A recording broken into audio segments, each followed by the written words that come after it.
अस्सलाम वालेकुम दोस्तों, आप देख रहे हैं ऑडियो कुतुबखाना। जिन दोस्तों ने अभी तक इस चैनल को सब्सक्राइब नहीं किया, प्लीज़ सब्सक्राइब कर लें और बेल आइकॉन दबा दें। शुक्रिया। चलें शुरू करते हैं। मेरा जवाब सुनते ही इसकी आंखों में हैरत तैरने लगी। गालिबन इसे मुझसे इस किस्म की जवाब की तवक्को नहीं थी। ताहम अब की बार इसने तैश में आने की बजाय सिर्फ मुझे घूरने पर इक्तफा किया। कुछ देर कमरे में खामोशी छाई रही। फिर इसकी नपी तुली आवाज आई, खुलकर बोलो, क्या चाहते हो? मैंने माथे पर आया हुआ पसीना साफ किया और बड़ी मुश्किल से कहा, 20 लाख। वो बेचैनी से कुर्सी पर पहलू बदलने लगी। साफ लग रहा था कि इसका जी चाह रहा है मुझे खड़े खड़े कत्ल कर दे, लेकिन बस नहीं चल रहा। वो कुर्सी से उठकर कमरे में टहलना शुरू हो गई। इसके अंग अंग से खूबसूरती और नशा चलक रहा था। जैसे ही एक चक्कर मुकम्मल करके वापस मुड़ी, इसके बाल एक झटके से आगे को आते, जिन्हें वो हाथ से पीछे कर देती। मैं जिंदगी में कभी लंदन या पेरिस नहीं गया था, लेकिन मुझे ऐसा यकीन था कि ये नज़ारा वहाँ के नज़ारों से कहीं ज्यादा आगे का था। मैं महवियत के आलम में इसे देखने लगा। वो परेशानी के आलम में मजीद खूबसूरत लग रही थी। यही वो लम्हा था जब मैंने अम्मा अब्बा के मशरे को यकसर नजरअंदाज करते हुए अपने तई एक फैसला किया। फहमी मुसलसल चक्कर लगा रही थी। इसके हाथ की मुट्ठियां भिजी हुई थी। मैं थोड़ा सा खुंकारा और कहा, मैं 20 लाख छोड़ भी सकता हूँ। वो यकदम रुक गई। मेरे जुमले ने इस पर खातिर खा असर किया। वो कुछ देर बेचैनी से मुझे देखती रही, फिर कुछ कहने की बजाय सवालिया अंदाज से मेरी तरफ देखा। मैं समझ गया कि लोहा गर्म है। फहमी, 20 लाख तुमसे अच्छे नहीं है, लेकिन अगर तुम वाकई मुझसे शादी कर लो तो मैं तुमसे कोई पैसा नहीं लूंगा। मेरी बात सुनकर वो शर्म से सुर्ख हो गई। बाद में पता चला कि जिसे मैं शर्म से सुर्ख होना समझ रहा था, वह असल में गुस्से से सुर्ख होना था। मेरी बात सुनते ही कमरे में तूफान आ गया। इसने सबसे पहला हमला ये किया कि अपनी एड़ी वाली जूती निकालकर मेरी टेंड का निशाना लिया। उस उल्लू की पट्टी का निशाना इतना पक्का था कि जूती सीधी मेरी टेंड की नाफ में लगी। एक लम्हे के लिए तो मुझे यूं लगा जैसे किसी ने मुझ पर गरम गरम रूह अफजा फेंक दिया है। मेरे हल्क से चीख भी ना निकल सकी और मैं कलीन पर ही गिर गया। मेरे गिरते ही इसने मुझ पर मुक्कों की बरसात कर दी। इसका हाथ रीमा जैसा और मुक्का शफकत चीमा जैसा था। मुझे लग रहा था कि आज मेरा यहाँ से बचकर जाना बहुत मुश्किल होगा। वो जितनी मेहनत से मेरी ठुकाई कर रही थी, इसे देखकर यूं लगता था जैसे वाकई मैं इसका खाविंद हूँ। हर दफा जैसे ही मैं इसके मुक्के से बचने के लिए अपना मुंह नीचे करता, वो मेरी मुतासरा टेंट पर एक हथड़ और जमा देती और मेरी आंखों के आगे तारे नाचने लगते। मुझे पहली दफा एहसास हुआ कि टेंट कराने का क्या नुकसान होता है। अगर मेरे सर पर घने बाल होते तो मेरे सर की काफी हिफाजत हो सकती थी। मैंने तहिया कर लिया कि अगर जिंदा गया तो सर पर आरिफ लुहार जितने बाल रखूंगा। फहमी गुस्से से पागल हो रही थी। इतने में एक झटके से दरवाजा खुला और सेठ खूबसूरत अंदर दाखिल हुआ। अंदर की सिचुएशन देखकर इसकी आंखें उबल पड़ी। ये क्या हो रहा है? फहमी यकदम घबरा गई। फिर अचानक ही इसने एक जोरदार कहका लगाया और मेरी गुद्दी पर एक और मुक्का मारकर उठ खड़ी हुई। सेठ खूबसूरत कुछ न समझने के अंदाज में मेरी तरफ देखने लगा। मैं कालीन पर लेटा हाय हाय कर रहा था। देखा डैडी, आज मैं जीत गई। फहमी खिलखिलाकर बोली। क्या मतलब? सेठ चौंका। मतलब ये मेरे प्यारे डैडी कि शाहरुख को भी मेरी तरह बॉक्सिंग का बहुत शौक है, लेकिन हम दोनों किसी और से मुकाबला करने की बजाय अक्सर आपस में ही मैच कर लेते हैं। पहले हर दफा शाहरुख जीतते थे, आज मैं जीत गई हूँ। शाहरुख, अब तुम्हें आइसक्रीम खिलानी पड़ेगी। मैं जोर से कहा, खुदा के लिए पहले मुझे एक घूंट पानी तो पिला दो। ओहो, लगा है मुक्का जोर से लग गया है। सॉरी शाहरुख, बॉक्सिंग में तो ऐसा होता ही है। मैं अभी पानी लाती हूँ। वो कमीनी बड़ी खूबसूरती से सारी मार कुटाई को प्यार का रंग दे रही थी और मेरा दिल चाह रहा था कि इसके खूबसूरत चेहरे पर कीलें ठोंक दूं। सेठ खूबसूरत दरवाजे ही में खड़ा कह के लगाने लगा। गालिबन इसे अभी फहमी के ड्रामे पर यकीन आ गया था। हा हा हा हा, वेरी बैड, वेरी बैड। बहुत अच्छे, बहुत अच्छे। लगता है तुम दोनों का वाकई आपस में बहुत प्यार है।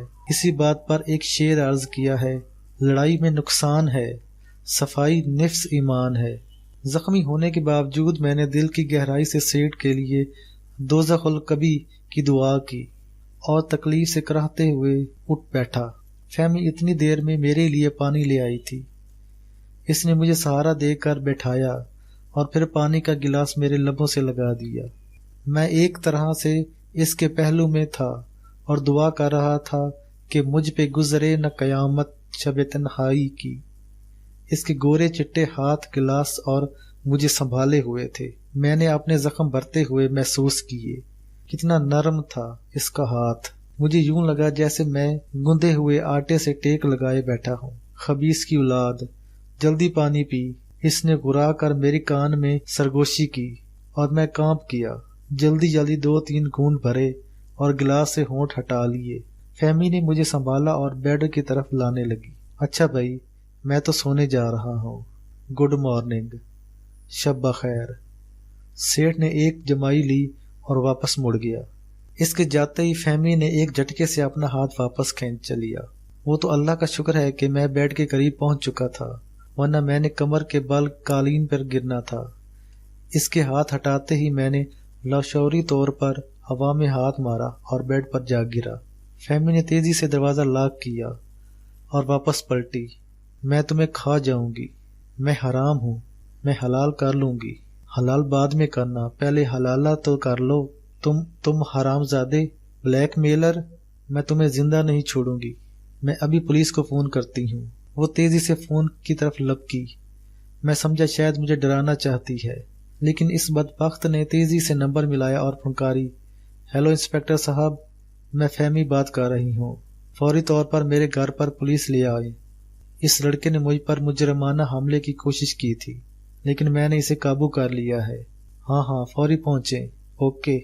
اس نے ریسیور رکھتے ہی تیزی سے پرس کھول کر اس میں سے ایک چھوٹا سا ریوالور نکال کر مجھ پر تان لیا۔ میرے چھکے چھوٹ گئے۔ مجھے 5 لاکھ جاتے ہوئے اور ہتھ کڑیاں آتی ہوئی محسوس ہونے لگی۔ تھانے دار تو ویسے ہی مجھ پر خار کھائے بیٹھا تھا، اب کی بار اس کا بس چلا تو وہ میری سندھی بریانی بنا کر رکھ دے گا۔ میری ساری عقل پل بھر میں نکل گئی۔ میں نے اماں ابا پر 34 صلواتیں بھیجی، جنہوں نے مجھے یہ پلان سمجھا کر بھیجا تھا۔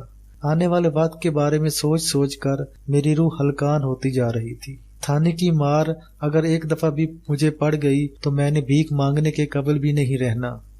یہ ہولناک خیال آتے ہی میرے اندر کے شیر نے چوہے کا روپ دھار لیا۔ خدا کے لیے میری بات تو سنو، میں کھنگیایا، ہرگز نہیں۔ گنجے دوز کی، اب میں تمہاری کوئی بات نہیں سنوں گی۔ اب جو بھی کہنا ہے تھانے دار سے ہی کہنا۔ میں تم جیسے غلیظ کو 1 منٹ بھی برداشت نہیں کر سکتی۔ چلو جلدی سے یہ سوٹ اتارو۔ اچھا جی۔ میں نے فوری طور پر حکم کی تعمیل میں پینٹ کی زپ کی طرف ہاتھ بڑھایا۔ یہاں نہیں، وہ چلائی۔ اوہ سوری، میں سمجھا شاید۔ بکواس مت کرو اور جاؤ باتھ روم میں جا کر یہ سوٹ اتارو۔ لیکن میرے پرانے کپڑے، میں نے آہستہ سے پوچھا۔ وہ اب تمہیں نہیں مل سکتے، اس نے بے نیازی سے کہا۔ تو میں کیا نوائے وقت باندھ کر باہر جاؤں؟ میں نے بے بسی سے کہا۔ یہ میرا مسئلہ نہیں ہے، وہ انتہائی بے رخی سے بولی۔ سوچ لو، بعد میں شور نہ ڈال دینا۔ مجھے غصہ آ گیا۔ کیا مطلب؟ اس کے چہرے پر ایک رنگ آ کر گزر گیا۔ مطلب یہ کہ اگر مجھے پہننے کے لیے کپڑے نہ دیے گئے تو پھر مجھے مجبوراً قدرتی لباس میں ہی جانا پڑے گا۔ وہ پہلے تھوڑا سا مسکرائی، پھر شان بے نیازی سے بولی، تمہیں اجازت ہے کیونکہ میں تو دوسرے کمرے میں جا رہی ہوں۔ ابھی تھوڑی دیر میں پولیس آنے ہی والی ہے۔ مجھے یقین ہے وہ تمہیں قدرتی لباس میں دیکھ کر بہت خوش ہوگے۔ میرے ہاتھوں پیروں سے مزید جان نکل گئی۔ پولیس کچھ ہی دیر میں پہنچنے والی تھی۔ میں نے دماغ سے پوچھا، مجھے کیا کرنا چاہیے؟ جواب آیا، کھوتے کے بچے، فوراً لڑکی کی بات مان لے۔ میں فہمی کے قدموں میں گر گیا۔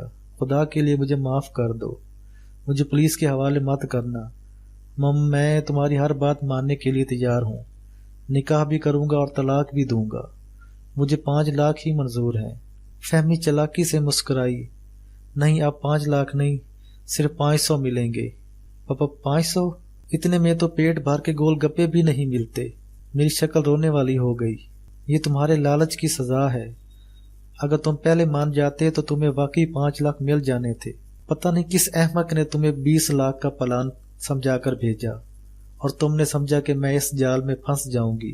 میں نے دل ہی دل میں اماں کو کوسا हाँ तो जल्दी बताओ, इससे पहले कि पुलिस आ जाए। क्या तुम 500 के एवज मुझसे शादी करने और तलाक देने के लिए तैयार हो? पैसे कुछ तो बढ़ाओ, अब तुम्हें 400 मिलेंगे। वो इत्मीनान से बोली। ये क्या बात हुई? तुम्हें पैसे बढ़ाने के लिए कहा था, काम करने के लिए नहीं। अब तुम्हें 300 मिलेंगे। वो कुर्सी पर बैठकर मेरी हालत से लुत्फ अंदोज होने लगी। नहीं, ये जुल्म है। नहीं, ये जुल्म मत करो। अब तुम्हें 200 मिलेंगे। मैंने फौरन मुंह पर हाथ रख लिया, क्योंकि वो जिस स्पीड से रकम कम करती जा रही थी उससे तो ये खदशा हो चला था कि अगर मैं बोलता रहा तो उल्टा मुझ पर उधार चढ़ जाएगा। बोलो, राजी हो? मैं बुरी तरह डर गया था, लिहाजा जल्दी से हाँ में गर्दन हिला दी। मुबादा इन 200 रुपयों से भी हाथ न धो बैठूं। शाबाश, अब तुम्हें बोलने की इजाजत है। लेकिन अगर तुमने पैसों में कमी की बात शुरू की तो पैसे फिर से कम होने शुरू हो जाएंगे। इसने धमकी दी और फिर फोन उठाकर नंबर डायल किया और बोली, हाँ इंस्पेक्टर साहब, अब आपके आने की जरूरत नहीं, मामला सुलह सफाई से तय पा गया है। हाँ जी, शुक्रिया। इसने रिसीवर रख कर मुझे आंख मारी और फिर किसी वकील को फोन करने लगी।